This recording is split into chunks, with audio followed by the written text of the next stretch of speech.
A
very good morning to everyone. I hope I'm audible. Yes, good morning. Yes, ma'am. Good morning. Yes, good morning. All right. So I'm very happy to see everyone today. So I, on behalf of Quality and Accreditation Institute, this is Rema Javed, Deputy Manager QAI, welcome you all on this very special day, World Quality Day 2024. So I'm very happy to welcome all our distinguished speaker and Chairman Board CIA, Professor Vikram Kumar, having them on board. Thank you so much for joining us, sir. So I would like to start with the program now. Thank you for showing your presence while we embrace the theme quality from compliance to performance. This pivotal theme challenges all the organizations across the globe, healthcare as well as non-healthcare, to transcend beyond complying to the standards, that is surpass the performance goals. It's a call to action to transform quality from a basic requirement into a beacon of excellence and innovation. Welcoming to the theme of the program, from compliance to performance. From my understanding, what do you mean by compliance? So it is a commitment of meeting established standards and fulfilling the requirements. Quoting examples over here, like we are wearing helmets while riding a motorbike, wearing a seatbelt while driving a car, wearing proper PPEs while handling biomedical waste, installing your vision mission somewhere at a conspicuous location so that it is visible to everyone, to the staff, and to your patients. And I can go on and on and on with all those examples quoting for compliance. Talking about compliance, moving on to the performance. How do we define performance? Is like it is a product or service which is delivered consistently at the same level of quality. So the product or service that performs its intended function without failure or defects. So that is, we are talking about quality over time and its performance. So quoting an example, the quality performance might involve metrics like response time, issue resolution rate, or customer satisfaction scores, which you might all have been involved into since the time you have started working for quality. We are delighted to be joined by distinguished speakers who are going to share details specific to the theme and help us gain more knowledge than we already know. To begin with the session, I welcome Professor Vikram Kumar to give away opening address and kickstart the program. Over to you, sir.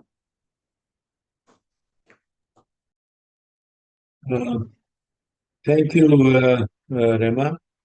It's indeed a pleasure to be associated with this program organized by QAI to celebrate the World Quality Day. Quality is about consistently meeting or exceeding customer expectations and ensuring that every product or service or process is at its best. I'm old enough to remember the time when Indian manufacturers were not bothered with quality of their products. The electric plug did not necessarily fit the socket. The power frequency fluctuated, maybe sometimes as low as 48, 40, or even lower than. And I did not remember seeing any water taps that did not drip. In fact, I did not believe a watertight tap could be built until I went to US when I was 20-year old. So the quality of our products was bad. Then around 30 years ago in early 90s, Indian market was open to the world and India joined WTO in 1995. Trade barriers were reduced and international products and brands became available on our shop. And that's the time when the quality movement in our country started. We started hearing about ISO certification and accreditation. I want to cite from my personal experience. When I was director of solid state physics laboratory in Delhi, I decided that ISO 9001 certification would be beneficial for the laboratory. Initially, there was a lot of confusion and resistance.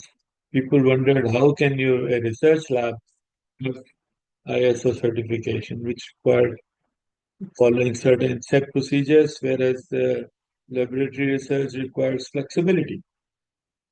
It took a lot of efforts and several invited talks and by experts and so on to convince my colleagues that it only meant write what you do and do what you write. That documentation is important. That the quality essentially means you have written down what you are going to do in the processes and also maintain what you are doing. This documentation was not contrary to the idea of research and innovation.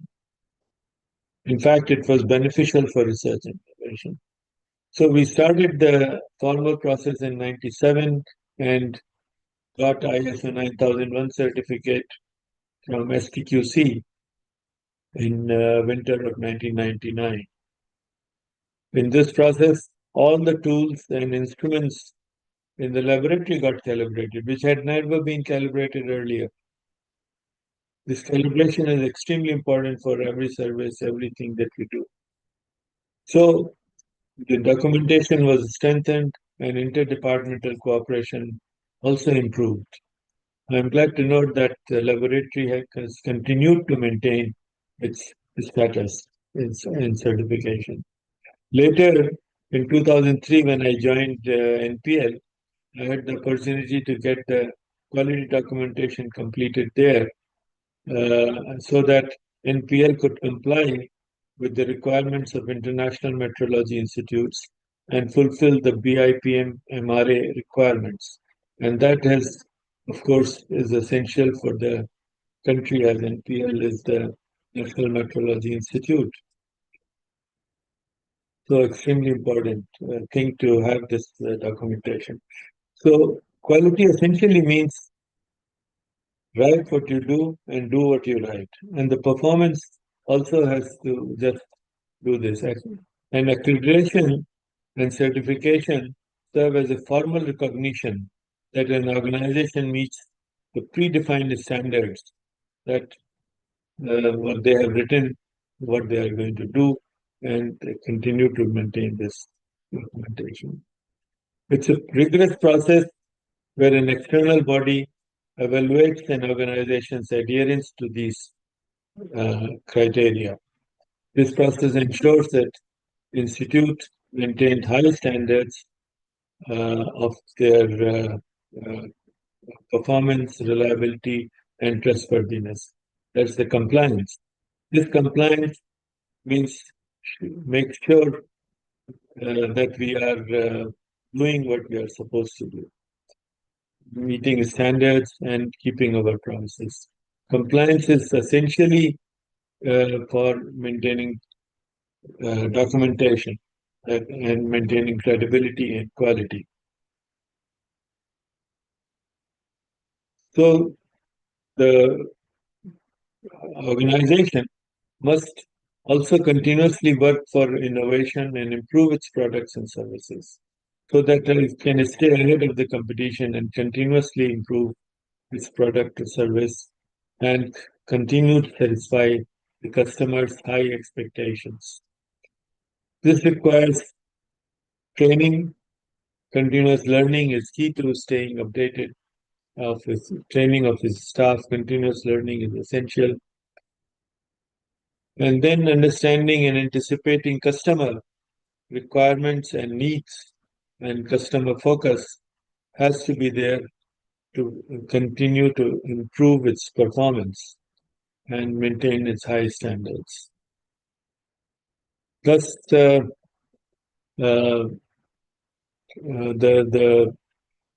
compliance leads to better performance and better customer satisfaction. And for all this, we need to have the boss, who must be bosses and managers. They must be committed to the quality and to continue to maintain its performance, and leading to all this leads to excellence, and new products come and you can compete in the market. So this is essential that we continue to cheer the team, to provide the right training and right atmosphere, so on. So the role of the leader, the manager, the boss is very important, and everyone is a manager at different levels in an organization. So everyone has to play its role. So with this, I think it's a very important time to have this meeting today, because we are now entering a very highly competitive era with the products from all over the world coming into India, and so India must also explore and export our products outside. So our products and services must comply with international levels and continue to improve it. With this few words, I again thank QAI for organizing this important meeting and celebrating this important day, the World Quality Day. Thank you. Thank you. Thank you so much, Vikram sir, for your motivating words. And I'm following what you are saying, sir, that write what you do and do what you write. This is absolutely the work that we do in quality every day. So following your words, sir, I would like to move on to our next speaker, Dr. B.K. Rana, CEO QAI, who has joined us today. Sir, I would like you to kindly give us welcome address, and we would be moving on to our events now. Thank you, Rema. Thank you, Rema. Thank you so much. Thank you, Vikram sir. Thank you so much for your time to come and join. I may be a little noisy because my background is noisy. I'm at some other places for another meeting. But I welcome you, sir, and I welcome other experts and speakers for today's seminar. I welcome all the participants who joined today from across, not only from India, but from outside India as well. I see from Mali, from Mongolia, and from other countries. I welcome you all on this very important day, World Quality Day, which is celebrated every year on second Thursday in the month of November. So it's not a fixed day, which is of November every year. And we all come together to celebrate And the whole idea behind celebrating World Quality Day is to create awareness about quality amongst organizations and communities and society so that everybody comes to know what benefits quality brings to them and how they can make use of quality systems. Like Vikram sir mentioned, giving the example of SSL adopting 9001 certification system, how it can be beneficial. And there are challenges, obviously. There are challenges, there are mindsets to adopt quality practices, quality standards. But in last couple of years, there has been a good trend that the adoption of quality standards, accreditation standards is increasing. And we at QAI is very fortunate to have the chairman of our vertical for laboratory accreditation and the Center for International Accreditation, Professor Vikram, and many other board members and committee members, and also in healthcare, where we provide accreditation to different types of healthcare organizations come together to celebrate this important day and also recognize the importance of people and organizations who are already adopted quality standards and move forward. So with this, I won't take much time. I once again welcome Professor Vikram, the chairman of our Center for International Accreditation, and the faculty speakers today, and all the participants. Thank you very much for giving me this opportunity, and wish you all a very best for the celebration and also adopting the practice of quality in your all organizations. Thank you very much. With this, I hand over the floor back to Rema. Over to you, Rema. Thank you. Thank you so much, Dr. Rana. Thank you for introducing us to the day, World Quality Day, and Professor Vikram for introducing the theme to us. Thank you so much for your kind words. And now we would like to start with our session with the speakers. With this, I would like to welcome our very first speaker, Dr. Zainab Sedi, who is the Director of Propitious Healthcare Solutions Private Limited, Lucknow, and who is also our lead assessor for ART IVF accreditation program and technical committee member of ART IVF accreditation program. So welcome to you, ma'am. I would like you to take over the session now. Over to you. Thank you so much, everyone, Rema, and a very, very good morning to all our participants over here. Thank you so much for being part of our team to celebrate World Quality Day, because unless and until we give the importance to quality, I'm sure that we cannot achieve what we have inspired long back. So the quality coming from my experience, because now I can claim that I have more than around 2 decades of experience in quality since I started in NABH, even before that when I was in the clinical practice, and then with NABH and further with HSSC and QAI working very closely and into the development of national as well as international standards and assessment. I can assure you that we are moving and we are progressing, because we have seen this scenario when we initiated and introduced quality and accreditation in healthcare. And the question was that quality is about the products and not the services. What are we talking about? The service excellence and the importance of service excellence were never perceived per se by the industry at that point of time. And now, after almost 2 decades, we are here celebrating World Quality Day. So congratulations to all of us who are and were part of quality. And let's keep doing this good work as ever. So I want to congratulate our members. I want to congratulate QAI for being so innovative and active in not only the launching the accreditation standards, getting it ISQA approved, having international international recognition of QAI, and so on, doing the SSR courses, POI courses, and other courses, but also here where we are, not only working on the quality, but also celebrating our success. So thank you so much. That is first thing. So a very important topic has been assigned to me, that is and the entire team, and that is transforming compliance to performance excellence. Let's talk about the transformation of this compliance to performance excellence. We can understand the topic if we understand, and let's redefine what quality assurance is. Because when we started, adherence to basic requirement was very challenging.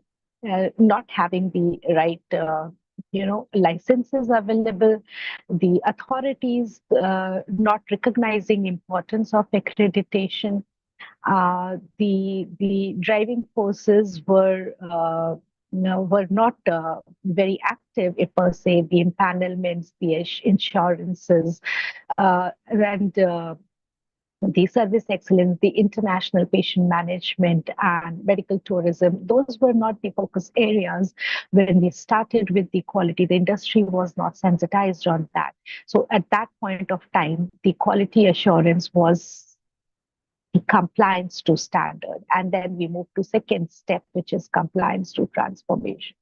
When a few pioneers who understood the importance of quality, where there was initiation and beginning of medical tourism, and there we started with the compliances and leading to transformation. Now, after some time, you can demonstrate the transformation.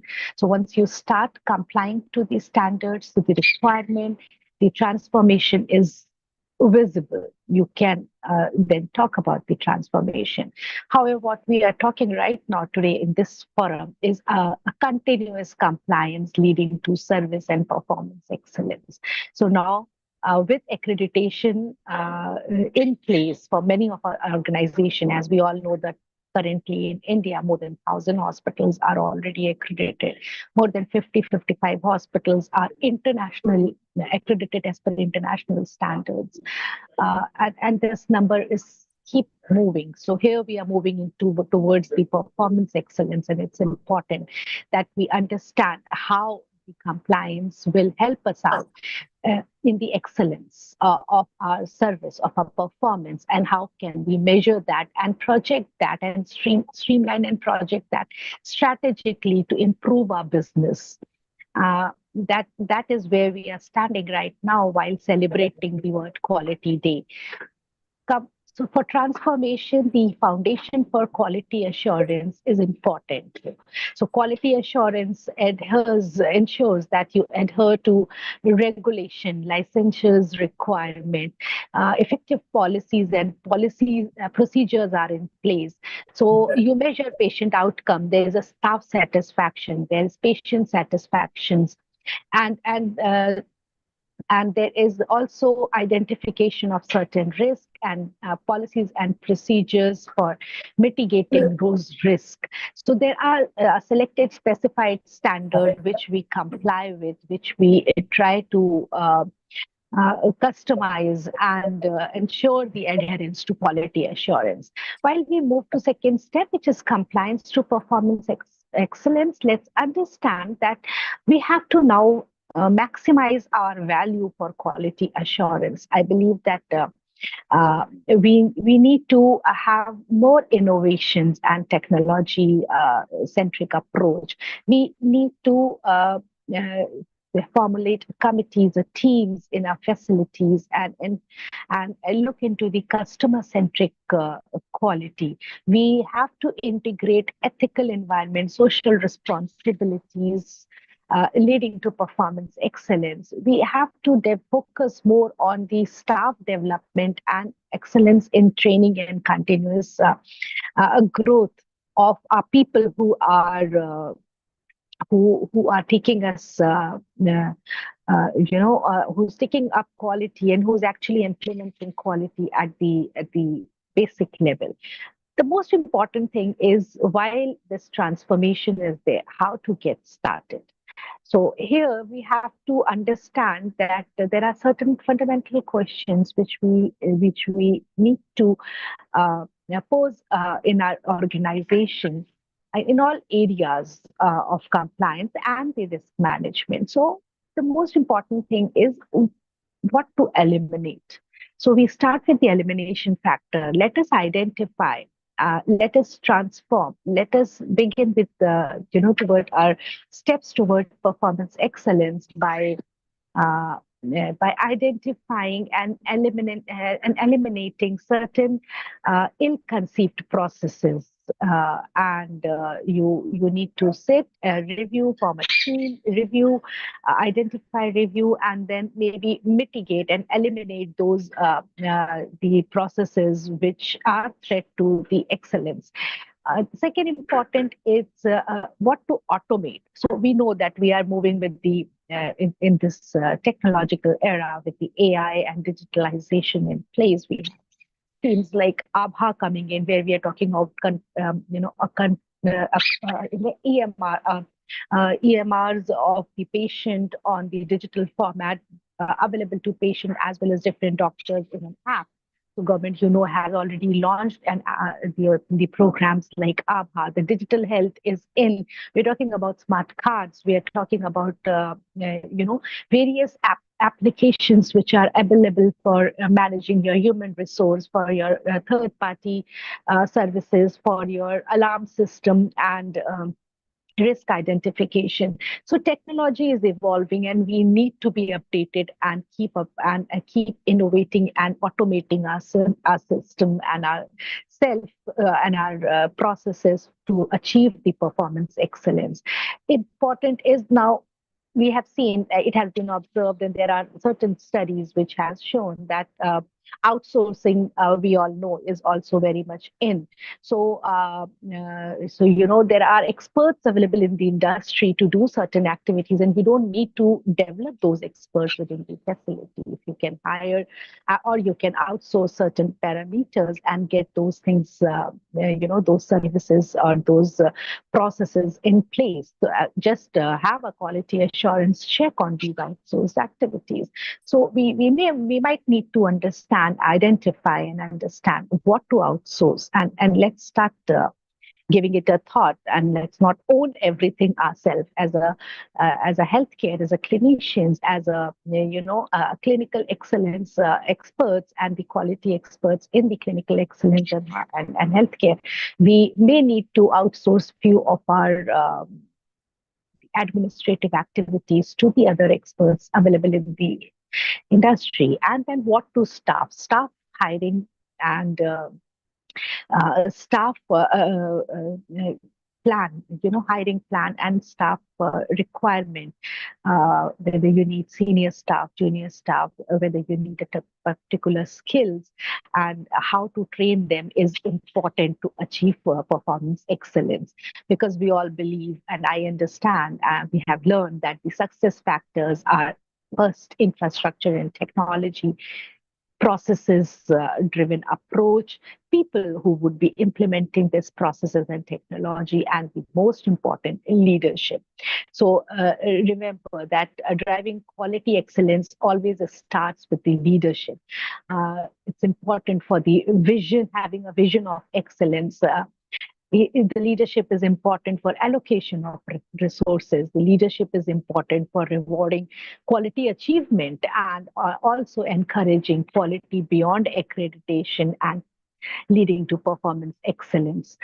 So I think this was a very, a small, concise program, and we might go in detail on these program. I would request QAI to organize such programs where we talk quality beyond accreditation and drive that quality excellence and assurance and excellence in all of us. And I believe that we all are moving toward the performance excellence and taking quality as a tool to achieve the performance excellence. For any query, you can always write to QAI and we can discuss. Thank you so much for organizing this program and having me here. Thank you. Thank you, Rehma. Thank And you so Dr. much, Rana. Dr. Zainab. Thank you so much for joining us and sharing your views on the topic, transforming compliance to performance excellence. Dr. Zainab, where you were mentioning about regulatory requirements, the quality assurance that all the organizations should be obtaining, the mandatory regulatory requirements at the right time, and just keeping a check on the validity and then obtaining the renewed license ASAP. So thank you so much for highlighting those requirements, ma'am, and very important staff development, continuous training programs, continuous development, and obviously the topic that you ended with, encouraging quality beyond accreditation. I think we are going to cover that in the next webinar, definitely. Thank you so much, Dr. Zainab. It was a wonderful discussion with you. Thank you. Moving on to our next speaker, Mr. Amor Kool. Sir, are you there? Welcoming Mr. Amor, the architect and sustainability consultant, who is also QAI technical committee member for Green Healthcare Facility Accreditation Program. Welcoming you, sir. So I request you to kindly give knowledge to us on quality's role in sustainability. Thank you so much. Thank you. Thank you so much. I would rather start with the very fundamentals, with the sustainability part of it, because nowadays sustainability is a buzzword and everybody is kind of hooked towards it, and everybody wants to, wants to align themselves that, this is what is going on and they are aligned with it, and this is, this is the buzzword. So I have a small presentation. Rehma, if you can just help me, if I could share quickly. Yes, definitely, sir. I'll just give you the rights. Sure.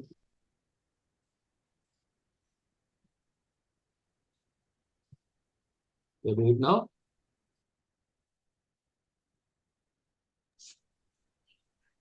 Yeah, sir, I think you have it now. Yeah. Is it visible? Yeah. Okay. So quickly, I'll just move very quickly because within the time limits I would like to process with this. So basically, the quality plays a significant role in processes, products, and services.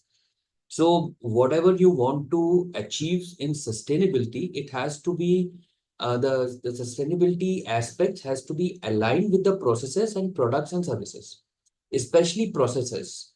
There are multiple processes which are involved. So sustainability actually moves into multidisciplinary fields. So it also includes in planning, in operations, in development, construction, cleaning, management, and every marketing, whatever you talk about, digital inclusions, so financial inclusion. So wherever it comes, and the processes have to be very significant, and that is where the quality plays a very, very important role.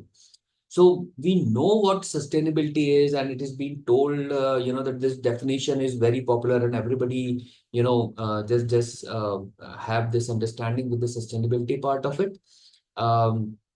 What we need to really understand that how these quality management and systematic operational excellence meets the sustainability aspect.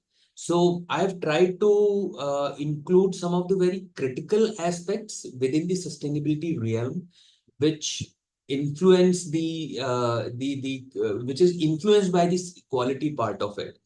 Because if you do not have the quality standards or quality being implemented in the sustainability quality in your normal functioning of the work, the sustainability cannot be achieved. which includes strategic infrastructure, sustainable transport, renewable energy, food sustainability. Food is one of the most critical part of it. Circularity. Now, circularity is another buzzword nowadays, and everybody is following towards circularity. Energy efficiency is the most common part of it. Though there is water efficiency as well.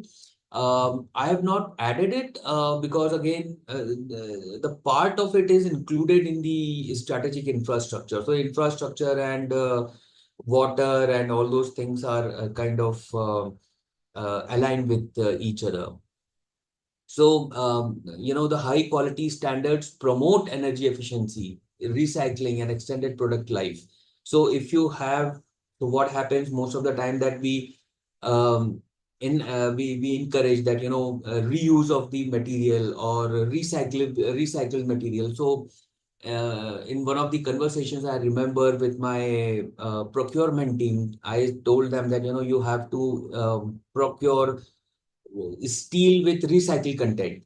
So the first question he asked that, we cannot, the recycled steel is not, is not going to meet the quality standards. So we have to actually go back to the manufacturer, talk to them, tell them that, and get back to our procurement team that, see, the quality is not being negotiated through recycling.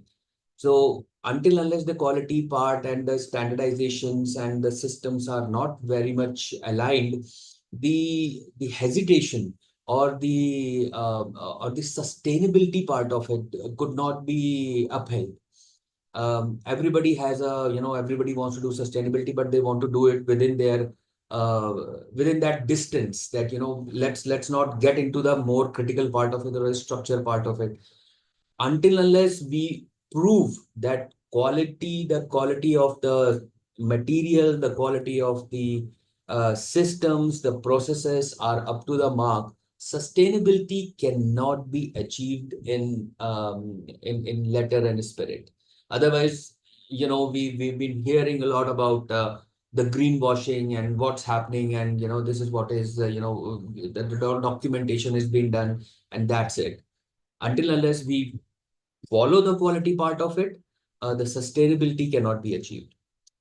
So some of the strategic standardization, I mean, see, these guidelines are already available. So when we talk about IS 1588, the environmental impact assessment, it actually gives a framework that how does an environmental impact assessment has to be done in large infrastructure projects, particularly. Earthquake designs and earthquake design not only from the structural part of point of view, but also from the durability part of it. Because if you intend to maintain a building or a structure for a 60, 70, 100 years of period, it also has to have sustain a certain amount of structural stability. And to meet that is also sustainability. Because if you are changing your building, you have to demolish your building every 20-30 years, and the state of building is getting dilapidated every 10-20-15 years. It's not sustainable. Doesn't matter what kind of material you are using. So that aspect has to be addressed, that aspect has to be implemented. So some of the standards which are very, very critical, and they actually play a very, very critical role. And as I talked about the steel, high tensile structural steels, it actually doesn't really say that how you are going to meet those standards, but it says that you have to meet the standard. If there is a certain baseline, then those baselines have to be met. Similarly, on sustainable transportation, again, it's nowadays everybody and there is a very strong government push. There is international push on sustainable transportation. How the electric vehicles have been changing the market is been electric mobility have been coming. So what are the minimum standards? How are we going to make sure that these are the minimum standards and minimum quality requirements that have to be met? And then, of course, the safety standards on these dangerous goods by road. And there are other safety standards. I've just quoted a couple of them so that to give you a understanding that how quality drives the sustainability at the first place. So whenever we talk about sustainability, they have to be driven by quality.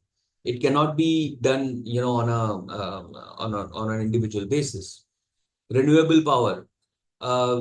Again, the most critical part is the grid connectivity of renewable power. So everybody is very gung-ho about, putting the renewable power on your rooftops and establishing the whole renewable farm. But how are you going to manage? How are you going to send the electricity, that DC current into AC current system to, in our grids and get it supplied? So what are those standards? Until unless you do that, there is a gap.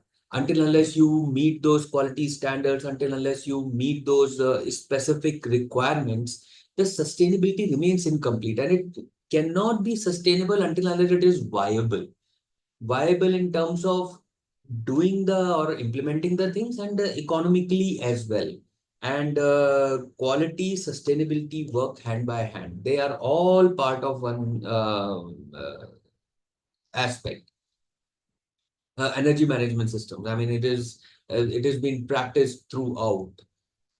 Food sustainability, as I mentioned, it is one of the most critical aspect, which nowadays is very, very relevant in terms of sustainability. What kind of food, what is the processing, and good agricultural practices.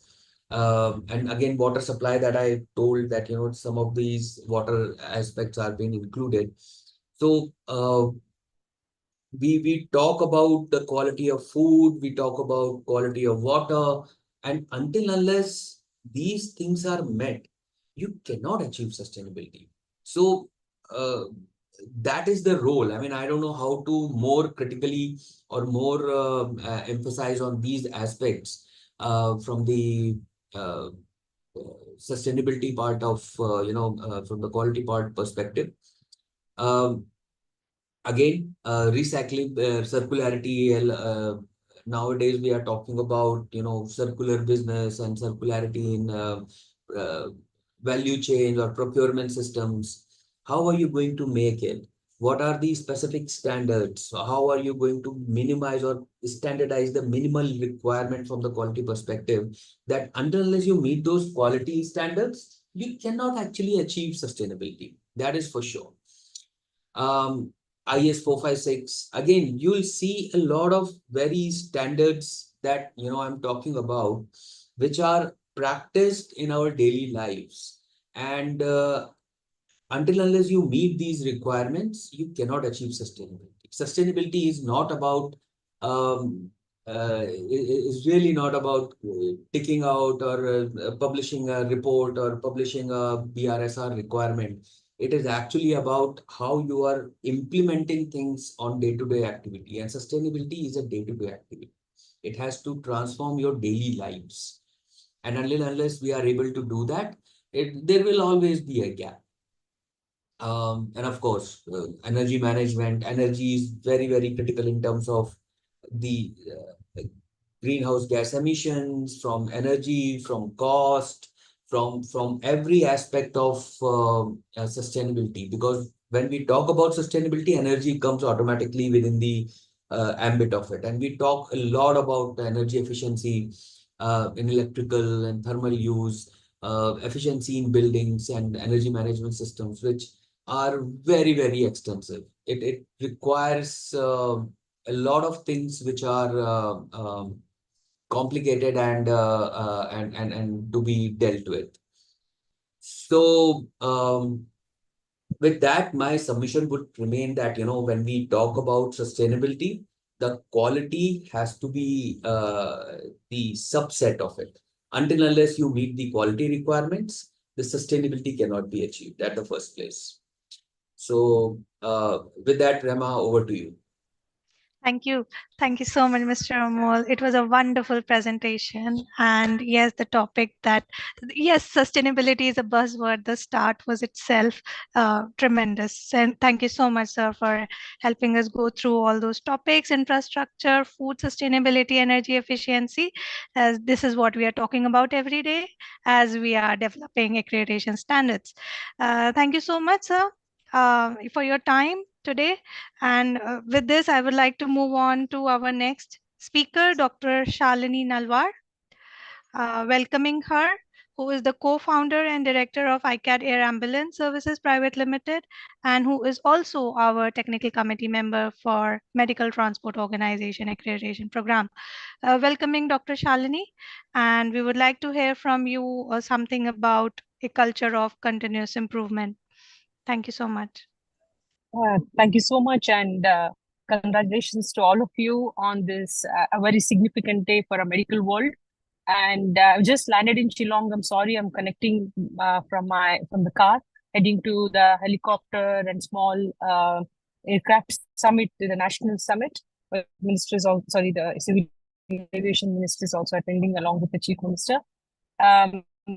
So I would like to kind of take to the context of how we came back from the UK, and in next 10 minutes I'll try to cover how we made this happen in terms of achieving the excellence, and taught the whole principles of clinical governance in the UK when our training as a part of anesthesia and critical care and aeromedical went by. So we strongly believe our practices through the 7 pillars of clinical governance, and that's what we adopted when we came back from the UK. And from in Iram, like 2 doctors, I and Dr. Rahul, starting this aeromedical services called ICAT Air Ambulance Services. ICAT stands for International Critical Care Air Transfer Services. So we believed in education, which is one of the important pillar of the clinical governance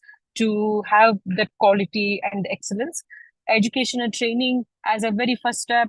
When we came back, we started conducting aeromedical workshop, creating awareness among doctors, and then training the doctors as well to gear up to integrating these 2 highly sensitive fields of aviation and medicine.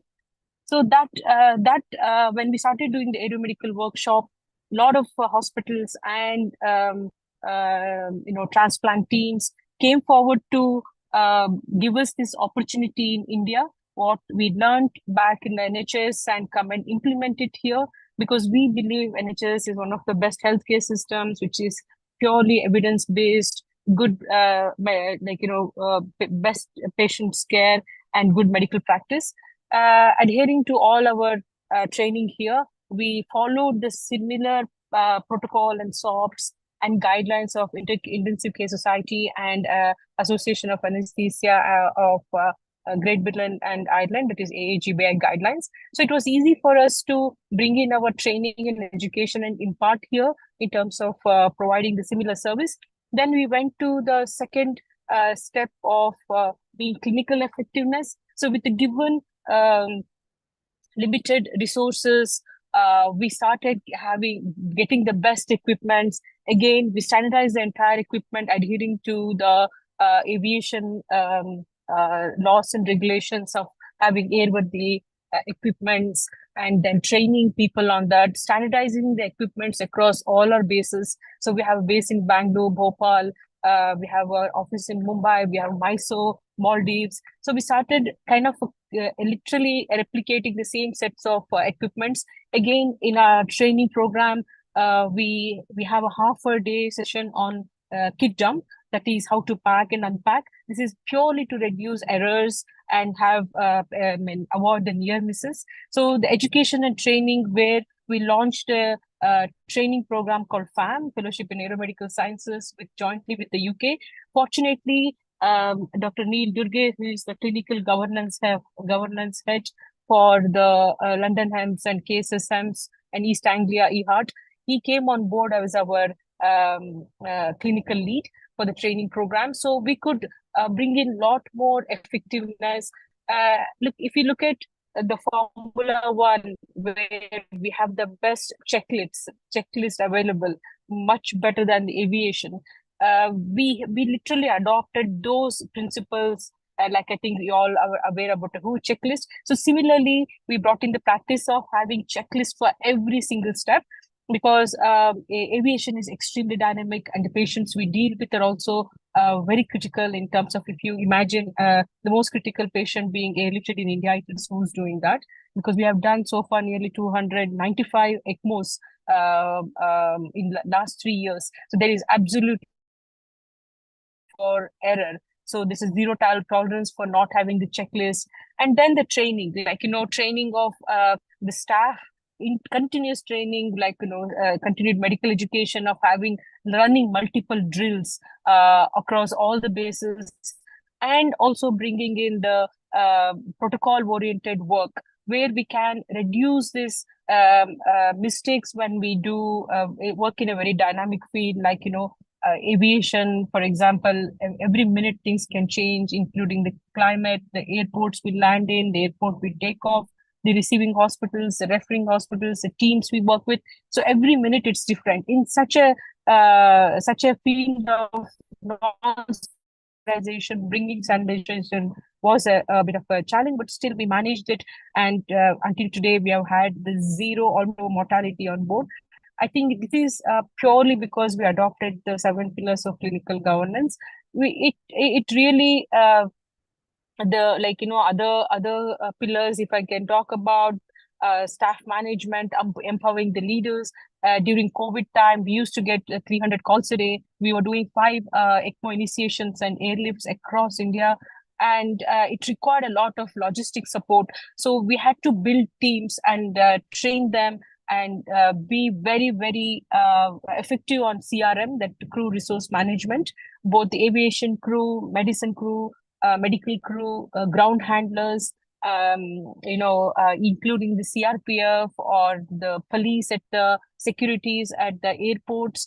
You take it like there are many stakeholders when it comes to air ambulance. The nearly 8 hours of work goes behind making one air ambulance sortie complete, or even an organ to be airlifted. We put in a SOPs and guidelines for the organ airlifting as well. So we have, until today, we're not lost a single organ when we have got involved. We do almost the highest number of organ, both heart and lung. So patient and public involvement was also another pillar of clinical governance in terms of assuring the quality was very important, especially when it comes to very tight consent forms where people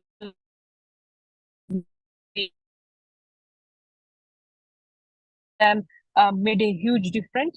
To deviate a little bit, public involvement, like we train people in CPR. We are trained nearly with the Society of Emergency Medicine India. We train 45,000 people in CPR free of cost across India. It just gives us a bit of a opportunity to touch the first responders, like police, ASHA Karyakartas, and to increasing of care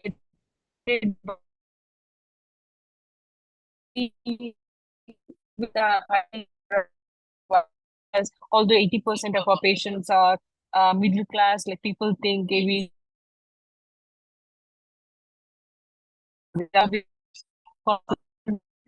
government and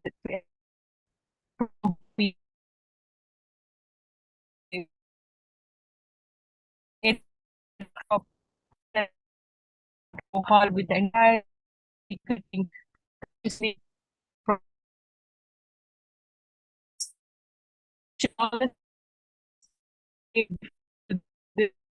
things which is for quality the Dr. Shalini, as tourism as well. It is, yes.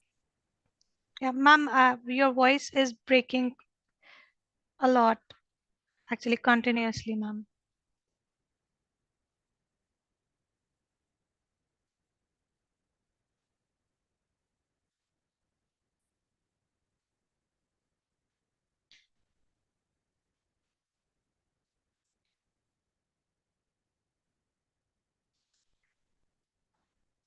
Sakshi, Yes, ma'am. can you please keep a check? Hmm. Yes. Thank you.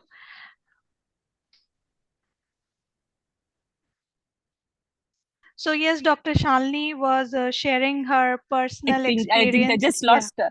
lost. Yeah. No, ma'am, I can hear you now. Okay, okay. Yeah. Hello. Follow. Sorry, Dr. Shalini, still it is not clear. But anyway, ma'am, thank you so much for your time. We know that you are traveling, but still you found time to join our webinar and share your personal experience with us and hitting on the theme for the day. Thank you so much for all your support today. So, ladies and gentlemen, that was Dr. Shalini Nalwar. Moving on to our next speaker, Dr. P.N. Kakkar, who has joined the session today. I welcome Dr. Kakkar, CEO, Park Group of Hospitals, and who is also the Accreditation Committee member of QAI. Dr. Kakkar, I would like you to take over the session, sir. Yeah, very good morning, Rema. Very good morning to everybody. Rema, I'll request you to share the slides. At the outset, I'd like to congratulate everyone on this World Quality Day. And also, I would like to thank the organizers who have given me this opportunity to talk to you all. And the topic they have given me is patient-centric quality, meeting and exceeding expectation through quality initiative. Now, patient-centric quality is a word which was not existent earlier, the way I look at it. Every clinician who looks after a patient in an institution or in any healthcare organization thinks and believes that whatever he does for his patient, that is the best he is doing. And he is absolutely patient-centric, he's looked after it.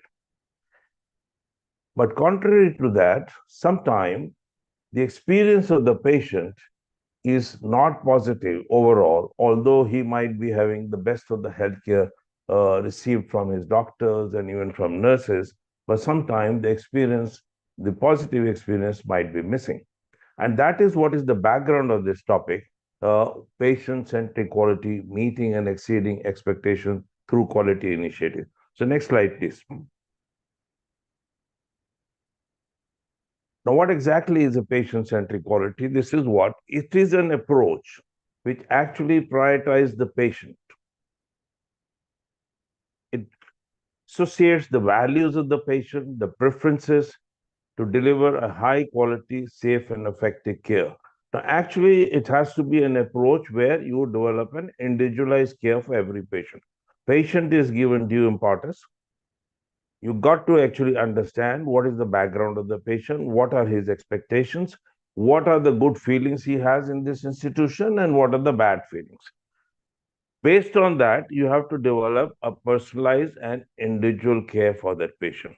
And in the process, you have to continuously enhance the healthcare quality deliverance for your patient. One has to ensure that the risks which the patient gets into a new institution, he comes from his home. It is once in a lifetime event that a patient gets admitted in the hospital, and hospital, certain things do expose them to risk. The patient does not come with full trust. Initially, he or she lands up in an emergency. So if we reduce the risk, develop a personalized care for that patient, focus everything that whatever care is being given, and at the same time, we start to involve them in his care, thereby ensuring that we get the best outcome. Patients experience this way by a patient-centric approach is excellent. Now, quality in healthcare, as we talk, is not only doing things right, but also doing the right things. So you need to do the right things. Next slide, please.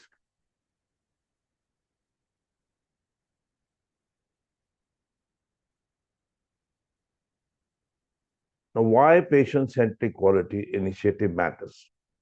It certainly improves the patient satisfaction and experience making care more fulfilling. As I said before, every doctor thinks he is doing the best for the patient, but it is the overall experience. So, if we deliver a patient centric quality, the satisfaction rate goes up, patient's overall experience goes up, and actually improves the outcome. And at the same time, it also ensures a kind of better name for the institution as well, better name for the doctor. It helps you in building your own branding. If we do a patient-centric quality deliverance patient, the medical errors, they get reduced and we give a very safe healthcare delivery to the patient. Patients' engagement in empowering patient in their care is very important. At every step, a patient has to be told and discuss that this is what is being done for you. You empower him in case he or she wants a little bit of change. Involve the patient in the healthcare. They feel better and they feel that whatever care is being given purely focus on him or her and not according to what is the routine going on in the institution. So the entire system supports a value-based care by aligning with the patient needs. Patient needs might be related to diet, it might be related to his or her religion, it might be related to his or her comforts. Different patients are coming from different socioeconomic background, they're coming from different education background.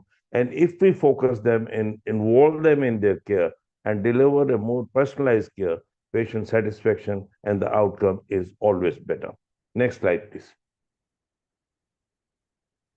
The core principles of patient-centric quality initiative, we have to give respect and dignity. That means you have to value every patient. We cannot undertreat or undervalue a patient who might be for a lower socioeconomic background or maybe a lower educational background. So respect and dignity is a very important component on which the patient-centric quality initiative depends. As far as information sharing is concerned, whenever you treat a patient, one has to be having a total transparency through care processes. We have to engage the patient. We have to tell them that this is the process we are going to do. These are the side effects that can happen. So if the patient is told in advance, he or she feels involved in his or her treatment, and even if the outcome is not the best outcome as you expect, patient accepts this and goes with it. The cultural sensitivity and diversity, tailoring care to individual backgrounds is a very important component. Certain patients who come from higher socioeconomic group, they're used to a better situation in their house. So they expect more from the healthcare services, and those things need to be delivered to give them a good feeling. Ensuring seamless healthcare experience is a very important aspect. When a patient comes to an institution, he comes with certain apprehensions if he is walking in or he is coming in an emergency situation. The entire experience for a patient in healthcare background is not just focused on the doctor. The doctor might be meeting for 5 or 10 minutes. The nurses meet them for longer period, but they come across various services which are given into the institution for their betterment. So if there's a seamless healthcare experience by various quality initiatives, patient feels better. Next slide, please. The quality initiatives which can actually improve this experience, one of them is the patient advisory councils. At every step, patient needs to be counseled. You got to involve the patient, you got to discuss them, counsel them. Patient-reported outcome measures and patient-reported experience measures need to be analyzed and discussed with them. Patient feedback, actually, both for the OPD patient and the IPD patient, exactly acts as a fuel for an organization. A negative feedback should be most welcome. One needs to analyze that and work on those feedbacks to deliver a more personalized and individualistic care so that they get a better experience. Now, various patient safety initiatives needs to be practiced in every healthcare organization. We have to ensure that the fall incidence goes down. We have to ensure that the bed sore incidence actually becomes zero. Same is true about the fall. Staff training on the patient-centered care. Now, in an institution, patients come with different diseases. Every staff can be trained for an individual disease and they can be put in this ward. For an example, if you're having a ward which is exclusively treating the diabetic patient, The nurses and the healthcare staff needs to be trained them, they'll get better feeling. Similarly, if you go to a children ward or a ladies ward, a gynae and obstetrics, so staff training, on-job training, specific patient-centered care yields better results. Overall, the care of every patient to deliver through quality initiative has to be a holistic approach. That means it's not only the care, we have to actually get involved in the patient emotional situation and also provide them the spiritual services which a patient might be requiring in the worst of the situation he or she might be in the institution. A very respectful communication is an important quality initiative. You do not give respect to the patient, they're already distressed, they don't feel good about it. So at any point of time, when you talk to the patient, one has to talk them with tremendous respect and get involved in their healthcare. Next slide, please. Now, delivering technology for patient-centric quality, we heard one of the previous speakers talking about electronic health record. Electronic health record is a huge advancement, and once you have an electronic health record, this data can be analyzed to improve your services better. Telehealth enables remote and accessible care. In many B-class and C-class cities, at least in India, where you may not have the best of the services, especially the intensive care unit, and if you have them, you may not have the the best of the manpower. So telehealth helps them in that. And in remote areas where the healthcare may be difficult to reach, or a patient feels that the doctor can be accessed on video calls and all that, this is once again a technological advancement to deliver patient-centric quality. Patient engagement platforms, they enhance connectivity. These are newer developments technologically. Patient gets the feeling there are certain platforms which are developed. They can have communication with their doctors 24/7. Even if they don't get the answer immediately, they will get the answer. The doctor remains connected with the patient, and the patient remains connected with the doctor. And this itself is a very, very good feeling. That is the advancement of technology in delivering patient-centric quality. Now, data analytics for personal care insights and mobile health apps empowering proactive health management. So mobile health apps are there. Today, you can have a mobile measurement of blood pressure 24/7. You can just wear an appliance and you can have your blood sugar management round the clock. So these things have made a very big advancement in patient-centric deliverance of quality healthcare. Next slide, please. Practices to meet patients' expectation. One has to ensure that the healthcare is safe and the risks associated with the deliverance of healthcare are reduced by developing protocols. The communication with the patient has to be effective, it has to be transparent, it also has to be timely, and the care has to be delivered efficiently. Timely and efficient care should be based on evidence-based practice so that the best care can be given based on whatever are the best international guidelines and practices, and patients need to be communicated about that.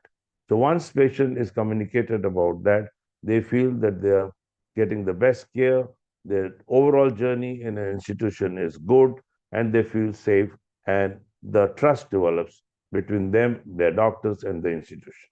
Next slide, please. Now, safety and risk reduction, one has to ensure that the medical errors or the medicine errors or the medical errors, they come down. The sentinel events have to be brought down. Hospital-acquired infection. One has to work constantly on that. The international standards might differ from an individual institution. One has to be aware what are the international standards, and you have to gradually bring down the hospital-acquired infection rates. Tough to bring it to zero, I know that, but I know in the literature that many institutions have reached zero rate over 180 days. So that should be the target.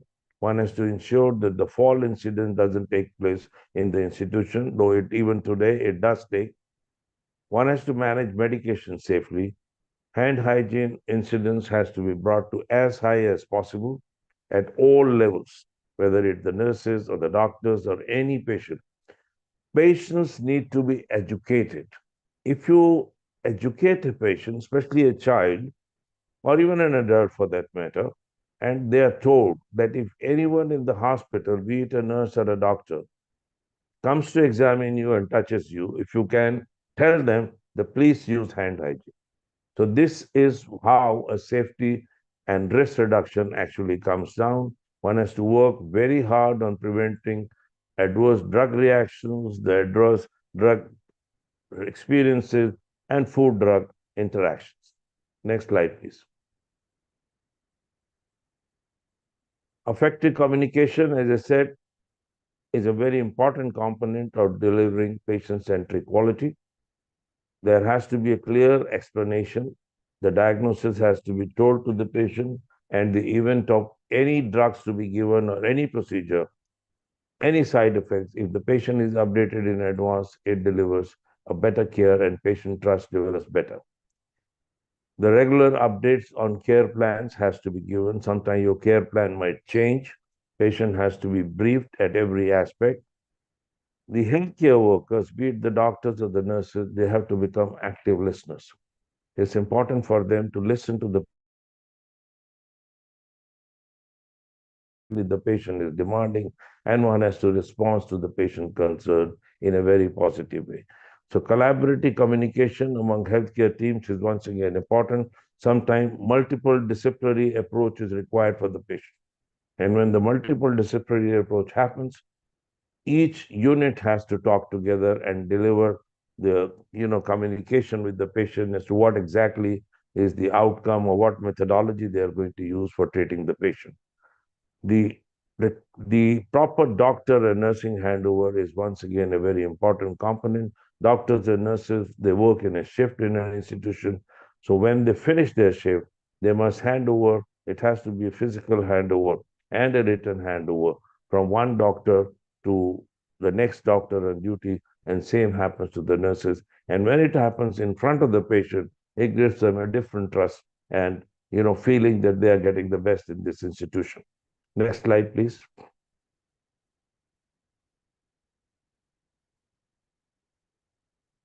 So this is basically we're going to talk about efficient care.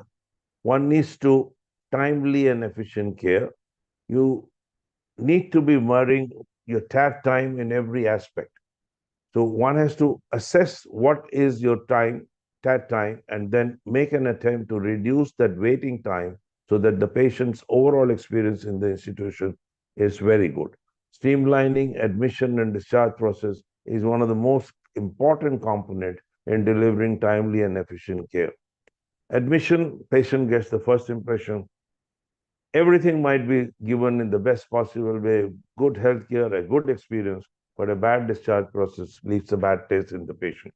So once again, when you're talking of patient-centric care, one has to develop protocols and develop operational team in such a way that the admission time is shortened and the discharge process is very efficient and pleasant for the patient. Efficient testing and diagnosis, the patient's experience, visit to the lab, and the radiology has to be the best. Treatment always has to be prompt and intervention. There has to be a TAT time for the reports from the lab as well as the radiology to be delivered as fast as possible, communicated to the doctor, prompt treatment, intervention needs to be done, and then coordinated care transaction. So in case 2 units are involved or 3 units are involved, the care has to be coordinated, transferred from one to another. Thank you. Next one. Evidence-based practice is the most important component. You have to adhere to the clinical guidelines. One has to go through the best practices, and every healthcare worker has to remain updated with the latest research so they are able to deliver the best care. Continuous quality improvement is the fundamental rule, and that can happen once you're making your decisions based on the data that you're producing. So whatever data is there, it has to be constantly stored, analyzed, and then you make your decisions and give the best healthcare delivery to the patient. Next slide, please. Now, best practices to exceed expectation. Every patient comes with expectation. We have to deliver the best healthcare by doing some best practices. And one of them is one has to engage patients and families in design and implementation The care which you design and implement for the patient, if you involve the patient and the immediate family, the outcome is always better. One has to foster a culture of patient-centered care because that's an important component. As I made a statement in the beginning, doctors feel that they are giving the best, yet the patient's experience has to be overall good in the institution. The journey from entering and exit has to be the best. Data-driven decision-making on the healthcare staff is important. One has to continuously evaluate and improve initiatives. So this is an important component of quality. Anything that happens, good or bad, needs to be documented, needs to be evaluated. And if you think there is need to improve the initiative, that has to be done on a constant basis.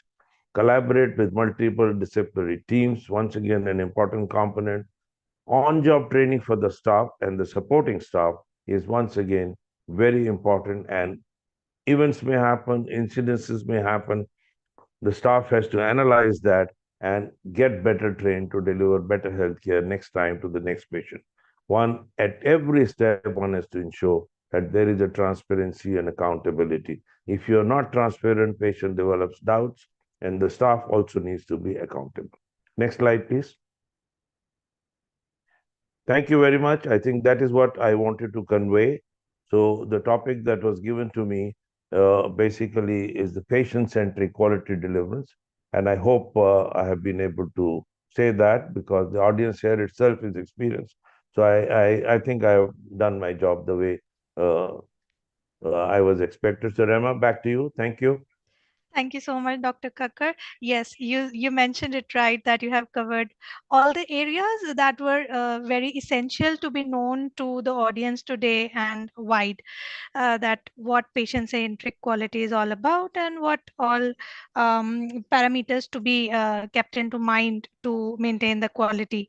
And sir, you were talking about communication in many of your slides. I think something more we can discuss about it and have a, let us know what people want to talk about communication in healthcare.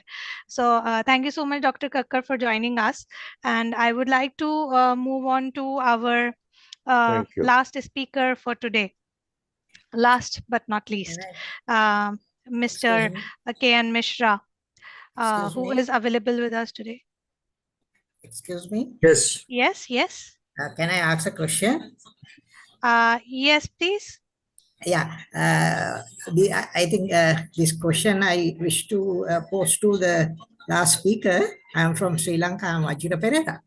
Now, in case of any malpractice or any wrongdoing by medical profession, is there any action now that also coming to play with the quality?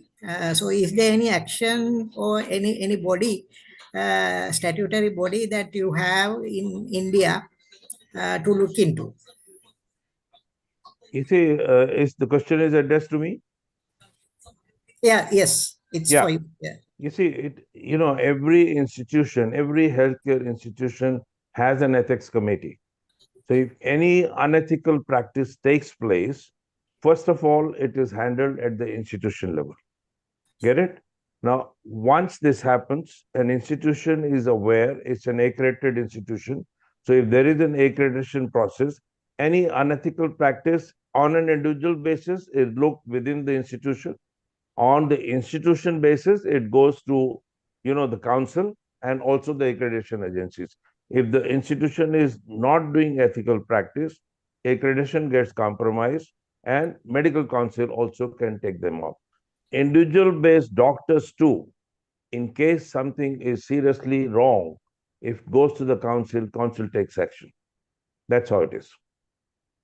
Yeah, how do you maintain the impartiality? Because now profession to profession, I think there is some kind of partiality.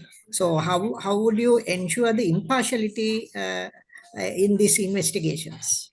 You see, it is, as I told you, ethics committee within the institution. Now, ethics committee is not one person. There are 4 to 5 people who are in that. A social worker is involved, and even the legal person is involved. That decision is taken there. But if it goes to the council, council has got a system. So they follow that system, and it is generally impartial. You cannot favor individuals once the complaints are there on ethics. You cannot. Okay, thank you very much. Yeah, thank you. Thank you so much for the question. Yes, where were we? We were talking about our last speaker for today. Yes, we have covered what healthcare quality in our previous sessions. Now we are going to discuss about something non-healthcare. So that is why we have Mr. K.N. Mishra with us, who is going to talk about the role of quality frameworks in testing and calibration. So let us hear from him. Over to you, sir. Thank you, Rama. Thank you. Good afternoon, everybody. My sincere thanks to the organizations, particularly to Dr. B.K. Rana, for giving me this opportunity to speak on this occasion of World Quality Day. And the theme of the World Quality Day is compliance to performance. So it was felt somewhere that the compliance alone is not sufficient to ensure quality in performance, and that is why the theme has been chosen as quality to performance, and I have been given the theme of role of quality frameworks in testing and calibration laboratories.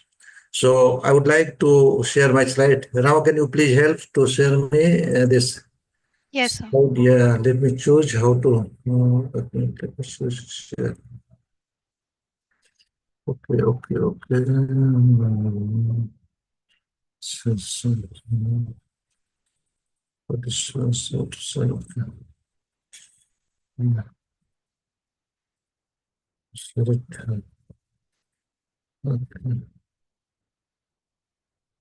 So you have to open your slides. Yeah. I'm trying to open it. On which again. Okay. Yeah. Hmm. So slides. Yeah. Presentation.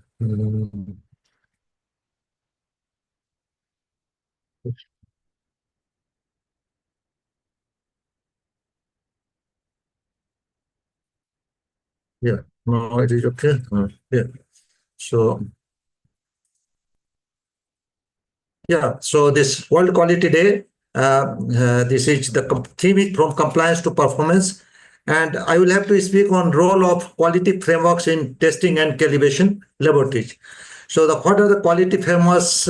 Basically, the frameworks means they consist of institution, standard making bodies, accreditation bodies, testing and calibration laboratories, and at international level, we have this ILAC, International Laboratory Accreditation Corporation, Asia Pacific Accreditation Corporation, then International Accreditation Forum, and then national level we have accreditation body. In India, we have this QI, is a prominent accreditation body in India, and it is a signatory to ILAC MRE.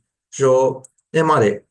And then coming to accreditation programs, so we have this QI develops its own and establishes, operates, and its accreditation programs for various service sectors such as healthcare, hospital accreditation, home healthcare accreditation, transition care centers, stroke care, medical transport organization, and environmental protection, and then testing and calibration, testing labs and calibration labs, medical testing labs, and inspection bodies, PT providers, reference material providers. So QI grants accreditation in these areas according to the relevant standards.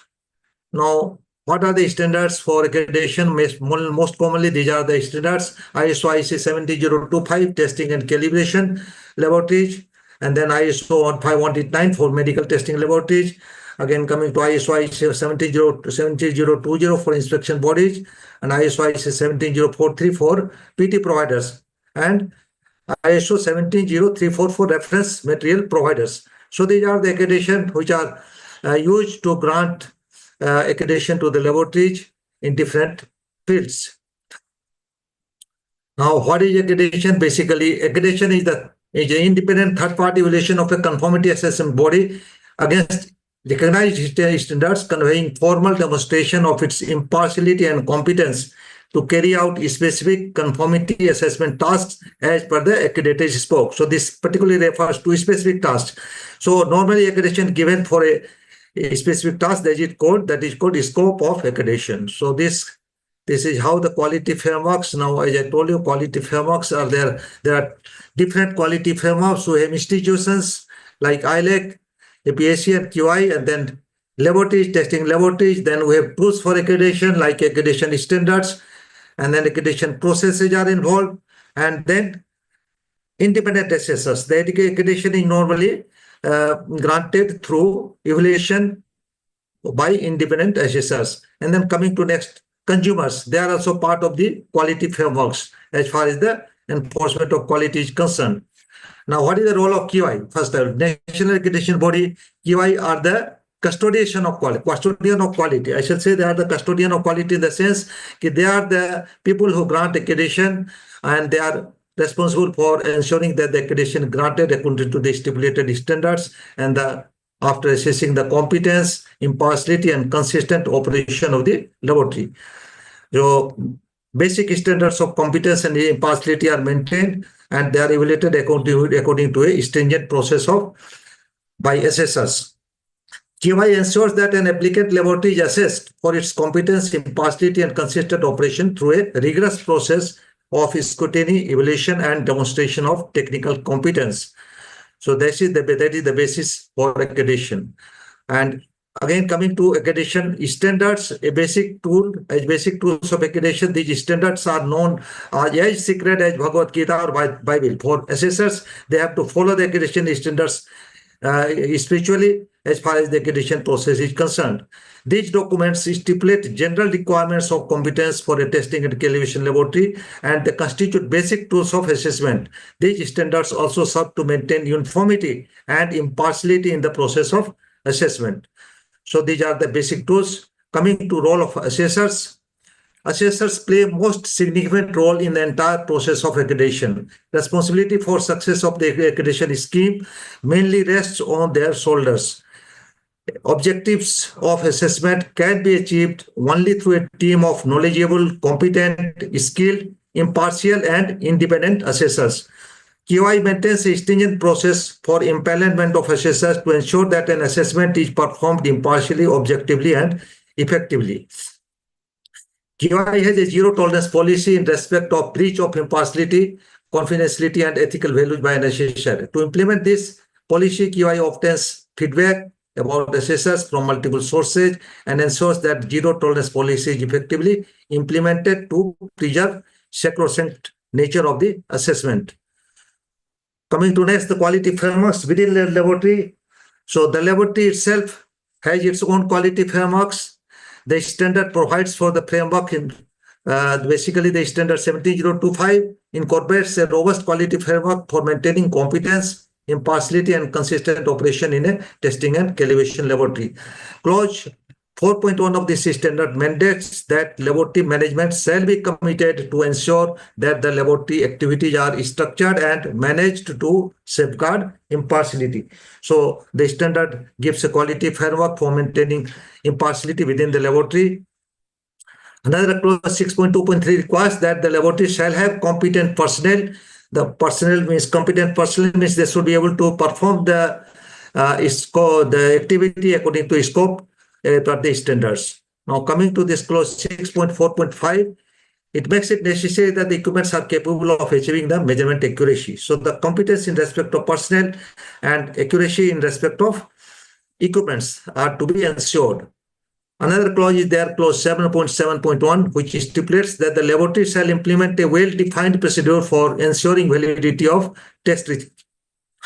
Though the internal quality checks through internal quality checks and participation in ILCPT programs. Now coming to the theme of today's World Quality Day, from compliance to performance comes into play in this clause. Mere compliance is not sufficient to achieve quality. It is seen that this clause, ILCPT programs, internal quality checks are performed only to meet the requirement of the standards only for the sake of compliance, and then it is not being transformed into performance. That is why we have to be very careful as an assessor. We have to see there is a lot more to be done on validity of test results for transforming compliance into performance. It is frequently observed that the laboratories barely meet the compliance requirements of the standards. Sometimes it is found that the compliance is only on paper. Organizations, including laboratories, need to develop quality principles to drive compliance into outstanding performance through their management tools. Now, coming to next clause, this clause 7.10 provides for identification of non-conformities and implementation of corrective actions. So this is another tool within the quality framework for enforcing compliance and quality. Now, this is another area where we feel that most of the testing and calibration laboratories have not been able to show adequate performance. Why I'm saying like this? Because the non-conformities, mostly it is raised by internal auditors or external auditors. So it is not supposed to be read by auditors or assessors. It is the duty of the internal laboratory management to identify non-conformities in their day-to-day work through supervision. But it is rarely found, and however, they are meeting the minimum requirement of the standards and then complying with all the requirements, but it is not again reflected in their performance. So the laboratories have not been able to show adequate performance. Generally, no NCs are identified during day-to-day supervision, and the compliance to this clause are entirely left on the assessors. So it is not the duty of assessors, it is the duty of laboratory. Laboratory managers should themselves identify their own non-conformities and take corrective actions. Ideally, an assessor should not come across any non-conformity in the laboratory. That should be the ideal situation. The prevailing situation is not very conducive to attain sustainable quality, and laboratory managers must adopt their quality principles to drive meaningful compliance, and this must be reflected into performance also. They must inspire and drive quality in their performance. So this is the requirement of quality professionals. Again, the theme of this year's World Quality Day highlights that quality is not about just meeting the minimum requirements. It is about crossing boundaries and setting new benchmarks in the field of quality. Our quality vision should aim for a world where organizations of all types and sizes thrive by providing outstanding values for customers, because customers are the end users, stakeholders in society. A quality professional must be committed to deliver high quality products and services free of deficiencies to the society, whether it pertains to food safety or to healthcare services or whatever products and services they avail of or they need it. So this should be the vision of the quality professionals.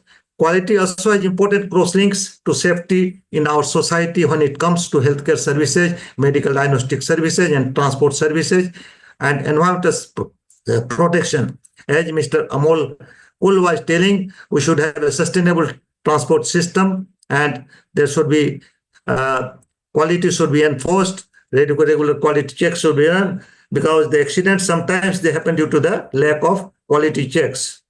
So we at GY Quality Accreditation Institute, as a part of HSL, together with all the stakeholders, shall strive to develop a quality framework where consumers in general and our society at large feel safe and secure. Thank you so much for giving me this opportunity. Thank you, Rahma. Thank you so much, Mishra sir. You helped us go through the exact clauses which are complying to the theme for today. So thank you so much, sir. I hope our audience had a good time listening to you. I personally did. Thank you so much for joining us. So I'm very happy to conclude the session for today. Thank you so much, everyone, for joining us. First and foremost, I want to take a moment to sincerely thank each and every one of you for finding time to join us in this session for today, and all the incredible audience for putting up your questions and supporting us today. We are incredibly grateful to our speakers and our chairman for board CIA, who have shared their views on quality from compliance to performance and helped us to improve our everyday practices and sharing their personal experiences. A special thank you to our audiences for staying with us from start to finish. Thank you so much for your time, your effort, and passion. Deeply appreciated to all the speakers. Thank you once again for being a part of this experience, and we look forward to seeing you all at our future events. Have a wonderful day ahead. And in case you want to catch up for the session, we were streaming live at our YouTube channel. Kindly log into our website to lead through the social media. Thank you so much for joining us today, everyone. We hope to see you next time. Have a good day, everyone. Thank you. Thank you.